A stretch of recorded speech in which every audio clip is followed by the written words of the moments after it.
My name is Tammy Luschau, and welcome to the DIS Tour. I'm an artist, an author, an advocate, and a human being standing up for care in an oftentimes hard world. I'm living and breathing the story of my life in my art, my writing, and my work, that my people, those historically marginalized, sidelined, demoralized, and discounted, deserve to be respected, valued, and heard. We are here, we people with visible and invisible disabilities. We are currently 29% of the population in America. And that's about 99 million people, according to data from the CDC and the Census Bureau from July 2024. And with the aging of America, many conditions connected to disability will become reality for huge numbers of the population as we age. And of course, there are all sorts of situations that happen from birth through living life and receiving various diagnoses and unexpected accidents that encompass disability and change people's lives each and every day. As someone who was born 2 months early, weighing just over 2 pounds, and immediately discounted, my parents were told I wouldn't make it through the night. Luckily, I did, and I am here today to make a positive impact on the world. I've lived over half a century of experiences where people have taken one look at me and told me what I can't do. And my story is not unique. There are millions more like me, discounted and shut away or pushed out or subtly unwelcomed. And here I am to say, here we are. We are a rainbow of beauty, a hodgepodge of humanity, and we deserve a place to be seen, heard, respected, and valued in galleries, in museums, in the hallways of decision making and power, in boardrooms, and in all of the intersections of life's meandering roads. So let's rally together and embrace the fact that this is you, this is me, this is us, this is life. Don't diss us, join us. The DIS Tour is about you and your story and your experiences as much as it is mine. DIS exhibit embraces things and feelings connected with health and care, and together we are asked to look at things and at ourselves in new and exciting ways. Things in our lives that are too often relegated to junk heaps, just as the people who use them are. Here and now, these are shining examples of community and care and belonging. I have one request as I stand here on the shoulders of those who have fought to be heard for generations before me, for millennia actually. As we all know, there are stories of strength of those with visible and invisible disabilities throughout history and as far back to biblical times. And that is, please don't diss us. Join us and share your story and those of your family and friends and loved ones and become part of DIS Circle because, as Helen Keller once said, alone we can do so little, together we can do so much. Thank you.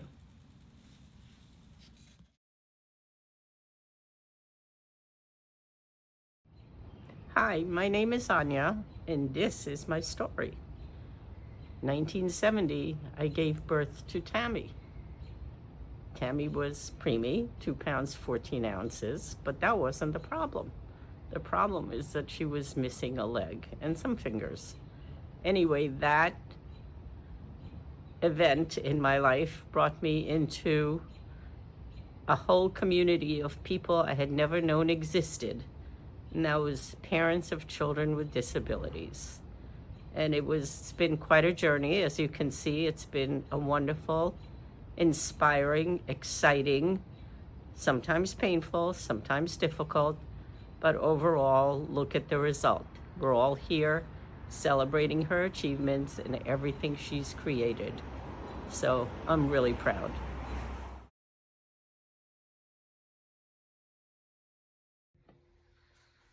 Hello, I'm Dr. Jed, and this is my story. Lo and behold, along comes my first child, who is Tammy, who happens to have a congenital amputation of one of her legs. and sets me in a very different direction, with adding physical disability to my interest in special needs. And very pleased to show you that on my desk at all times was the following. And I subscribe to this now, and I do, and am honored to be part of this community. Thank you.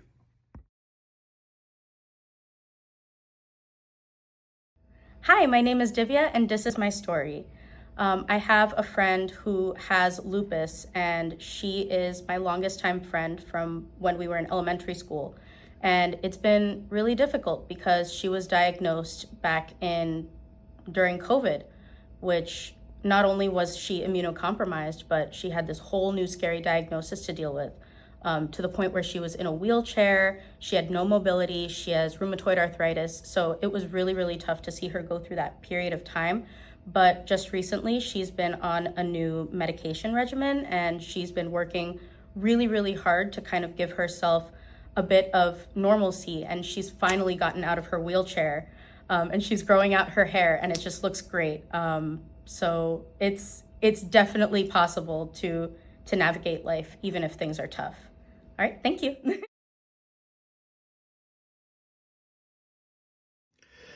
Hi, my name is Stephen Wong, and this is my story.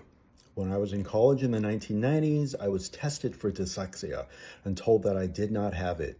That, despite the fact that reading long passages in school books would often trigger panic attacks, difficulty reading aloud, and often transposing numbers when they're spoken while writing them down. I accepted that these were just challenges I had to manage. I am the CEO of a marketing agency in San Francisco, so I have to read regularly and find ebooks and e-readers very useful. It wasn't until the 2010s, when dyslexia-friendly fonts became widely available, that I realized I was able to speed read if I used those fonts. Now I use Open Dyslexic, Dyslexie, and Comic Sans, yes, really, when I need to read long passages and request accessible materials when possible.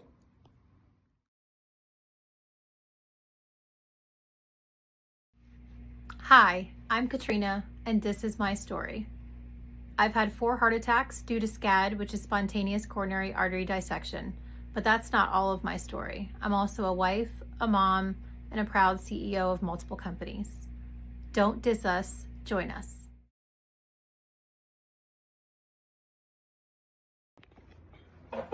My name is Kristen, and this is my story.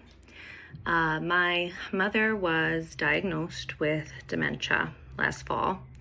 As a speech pathologist, I recognized the signs way earlier than that, but my family was a little bit in denial, and the doctors were misdiagnosing her all along the way.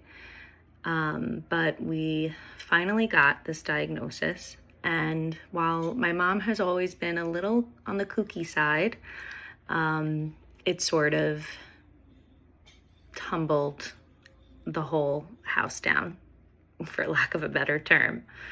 And it's really accelerated since her diagnosis. So going out in public is worrisome for me and my family, because it's something that you can't tell just by looking at a person. And she may do erratic things. For example, getting up to hug and kiss a waitress and saying "I love you" to the waitress, so someone she's never met before, a stranger, or doing something similar but to a stranger's child.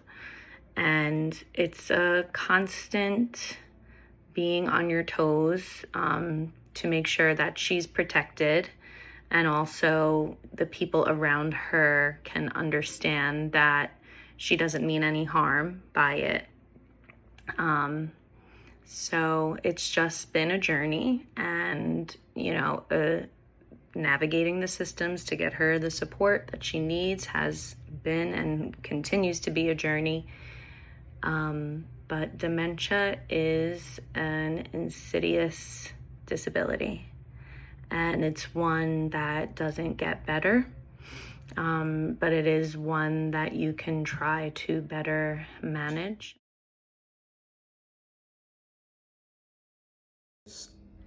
Hi, my name is Everson, and this is my story. Growing up, born and raised in South Carolina, I realized just a few years ago that my mom, as strong as she is, suffers from, I would say, severe anxiety and a little bit of depression. The older I've actually gotten and been able to have adult conversations one-on-one with my mom, I've learned that that has also rubbed off on me as well. And growing up, the only way you learn to kind of deal with that anxiety and kind of depression is to kind of fight. So I grew up a bad kid, was kicked out of some schools at a younger age.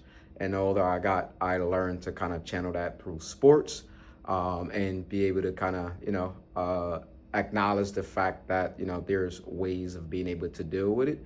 But speaking with my mom, I realized that there were a lot of things growing up in the Deep South in the 60s. It was tough, but we learned from my mom and having conversations with her. We realized that she suffered. My brother is a licensed therapist, so having conversations with my mom, we realize where we have our faults and we suffer from it as well.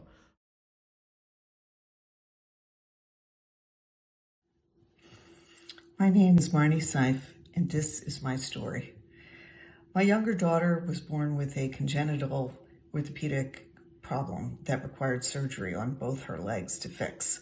And she had her first surgery when she was 12 years old at Children's Hospital in Boston. And she did not heal correctly from that surgery. And so we spent with her about a year where she was in a wheelchair or on crutches. And our family's life had to change to adapt to a child that couldn't take the school bus, that had to be driven to school, that had to be picked up, that couldn't participate in sports activities and other social activities. It was a very, very difficult time for her in middle school. And when the time came to have her second leg operated on, she also had complications. And so this ordeal went on for the better part of 2.5 years, where she was in a wheelchair or on crutches. And a couple things. The first was that we learned from that was, number one, you can feel very sorry for yourself, for your child, for what they're going through. But when you go to a place like Children's Hospital, you don't have to look very far to see people that have situations that are way worse than what you're dealing with. So it's very humbling. It puts things in perspective. The second thing that we learned was that, thank God for the Americans with Disabilities Act and all the curb cuts and ramps that exist in this country, because it's so hard to navigate sidewalks and buildings without them. So we learned a lot from the experience. She's fine now. It was an ordeal that we got through, but it is a situation that has made me much more focused on the needs of those who are differently abled.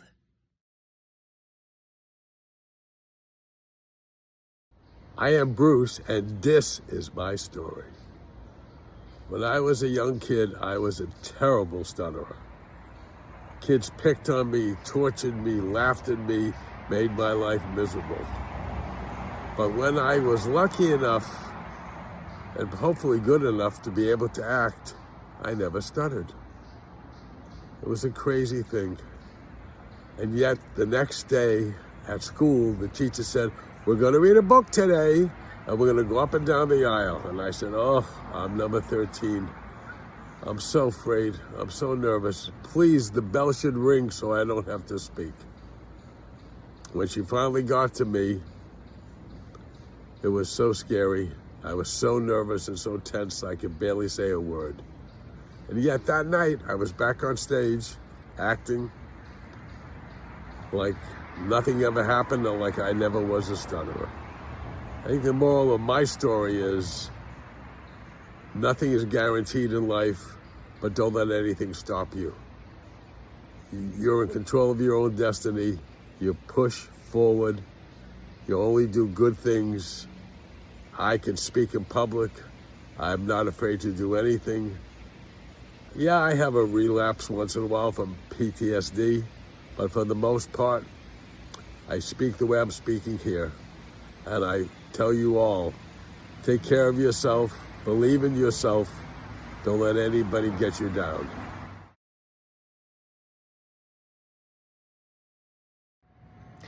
My name is Bonnie, and this is my story. Late last year, I found out that I was gonna move my mom in with my family. We had just relocated to Portland, Oregon, and we realized that her diabetes has been causing her or accelerating her dementia.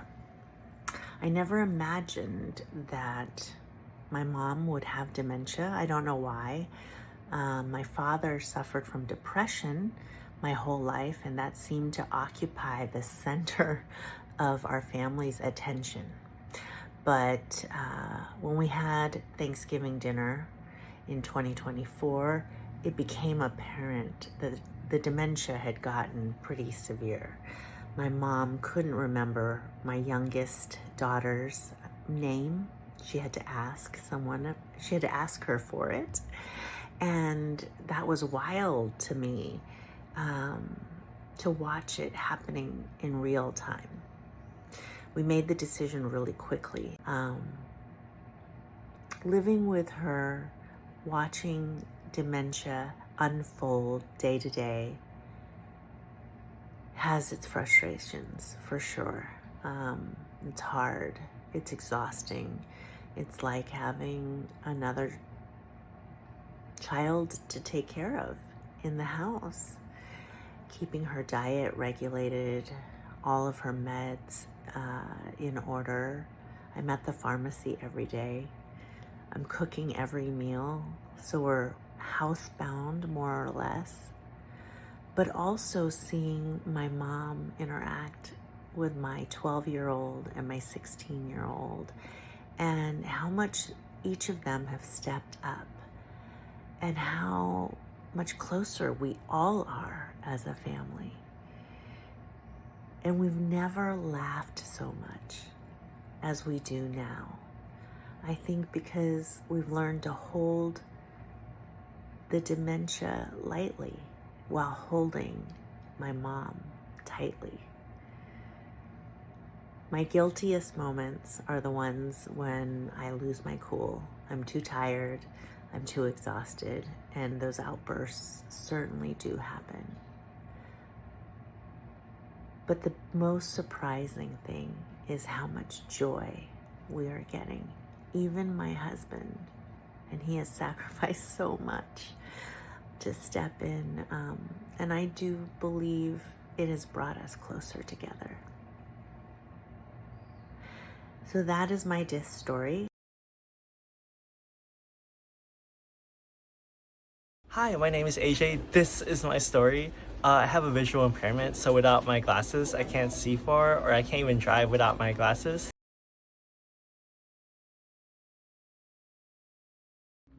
Hi, my name is Michaela, and this is my story. Getting older is a privilege, a blessing, and not for sissies. I'm going to tell you a story about when I was down in southern Georgia someplace, and making long story short, I got out of a friend's car, I walked to go into the restaurant, and lo and behold, I fainted and found myself on the ground. Startled me. Well, it didn't startle me because I didn't know what happened. It scared the living daylights out of my family because they didn't know what was going on. I apparently came to pretty quickly and went into the restaurant, sat, they put a chair beside me so I wouldn't faint and keel over again, and I drank lots of water, that was good, ate some protein, that was also good. And the takeaway, and the takeaway is I got challenged, that's not quite the right word, but confronted, that's also not the right word. Scolded, that's not the right word. But I got super strong messages that I scared the living daylights out of them. And bottom line was that I needed to be a truth teller. They made me promise that I would tell them what was going on for me and that I would keep them in the loop. I'm a private person and introverted and blessed with being healthy, etc., etc. But I was a good citizen. I called from Georgia back to California to my Kaiser person, and they did this and they did that and whatever. And then when I got home, I had this appointment. My nephew came with me because part of being a good patient, I don't like that word either, is having somebody who can listen and process and advocate for me. So I brought my nephew with me.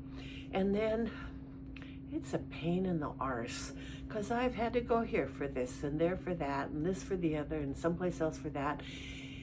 And all the time I have to tell the truth. I choose to tell the truth. I want them not to be afraid for me, and I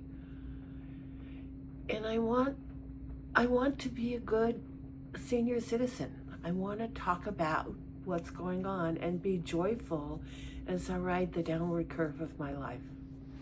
Thank you very, very much.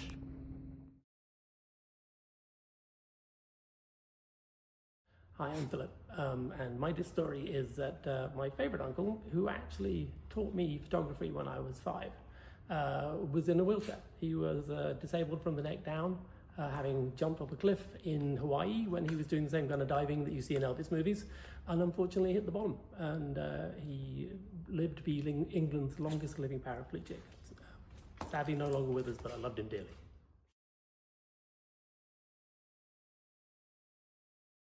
Hi, my name is Anya, and this is my story.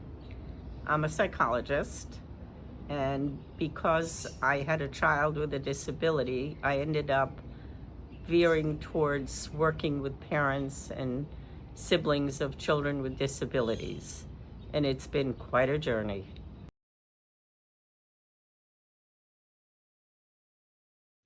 Hi, my name is Debbie, and this is my story. It's really about a close friend who's had a profound hearing problem in one ear since a young age. Over the years, I've learned to walk on the side of her better ear, and I've learned to pay attention to the challenges she has hearing when there are multiple or faraway speakers, or in a group, or at a restaurant, or at a party, or even at church.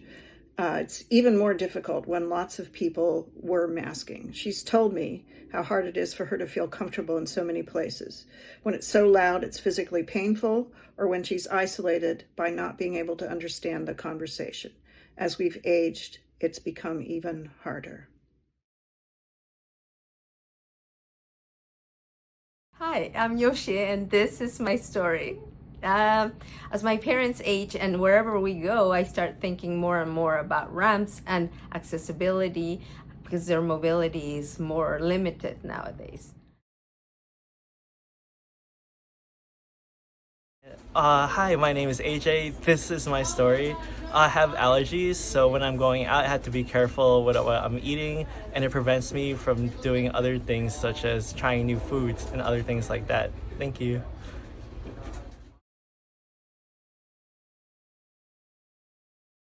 Hi, my name is Divya, and this is my story. Ever since I was very, very small, I have had a lot of tendencies. I've had a lot of symptoms of anxiety, of ADHD, but my parents never really felt that it was necessary for me to get those checked out.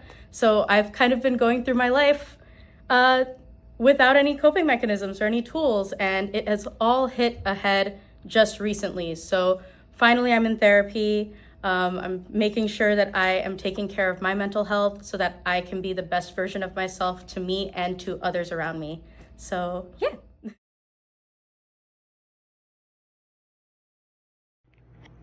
Hi, my name is Kristen, and this is my story. I am a speech pathologist in New York City, and I work with non-speaking or minimally speaking autistic children. And a big thought that's always on my mind is that these children present as typical a lot of the time. And when they grow up, they will present as typical adults. The systems that are in place are so inaccessible and so hard to navigate. So I am constantly worried about them going out into the world once they leave school. I try in my therapy sessions to make sure that they are as independent communicators as they could possibly be, beyond asking for a cookie or a piece of candy, but more to be able to communicate their likes, their dislikes, communicate their feelings, communicate when they're feeling sick, communicate their dreams, what they want to get out of this world that we live in. So I'm just always thinking ahead and what could I possibly give them as a foundational skill that will serve them to advocate for themselves later on in life.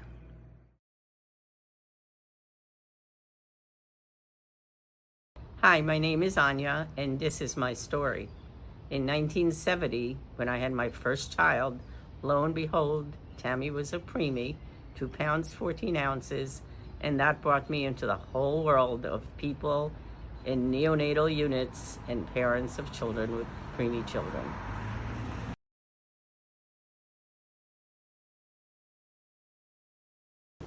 Hi, my name is Masha, and this is my story. I was born in Russia, and first time I met a person with disabilities, I believe that was in Germany, and when I was 12. In the aqua park, I saw a woman.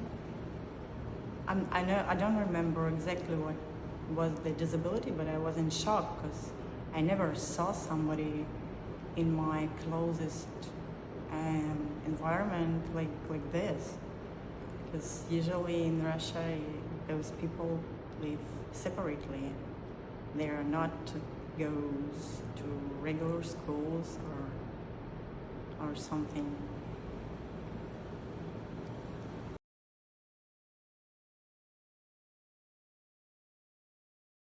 Hello, my name is Ali, and this is my story. At a young age, I was diagnosed with mild autism, and I'm very grateful that as I have gotten older, I have been able to thrive with therapeutic services, that I have been able to gain the knowledge and tools to use throughout my experience.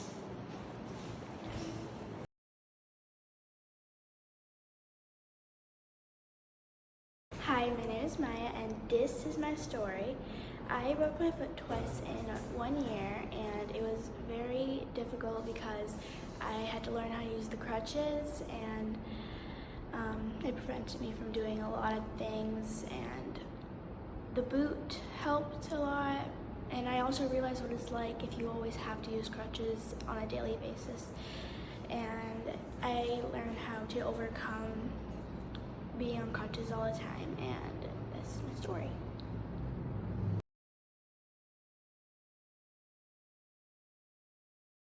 Hola, soy Marité.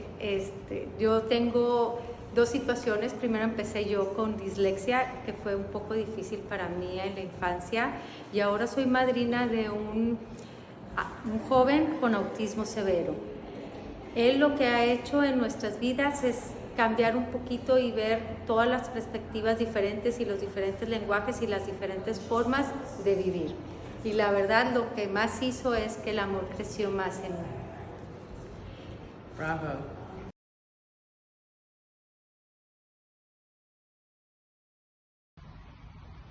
My name is Karim, and this is my story. I grew up and went to elementary school with someone with a disability.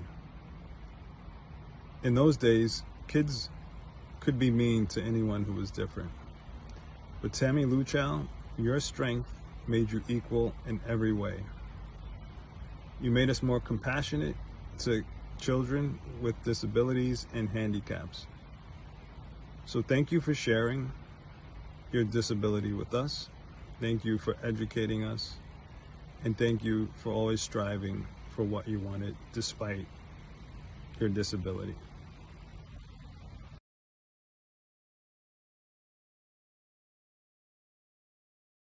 My name is Graciela, and this is my story. I have a son with severe autism, and it was really hard at the beginning, but I have get to know a new world of people and different language that I had to learn. And now I'm very grateful because I have learned so many different things that if it was not because of him, I will never get to see the other side of this world. Thank you.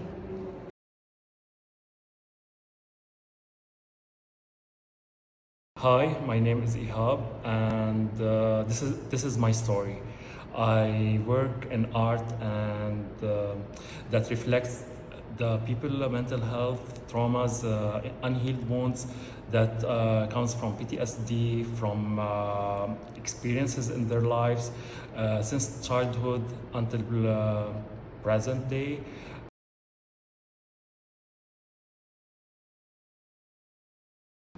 My name is Gabby, and this is my story. My aunt was born with one leg, another leg in this art exhibit.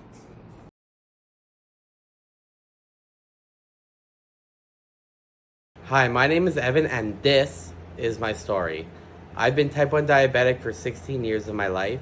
Living with diabetes has always been a struggle, but something that I've learned to deal with, amongst many other things that other people learn to deal with too. And I just want everyone to know that they're not alone in their fight to succeed and to be the person they want to be, whether they find it difficult every day or not to deal with their demons.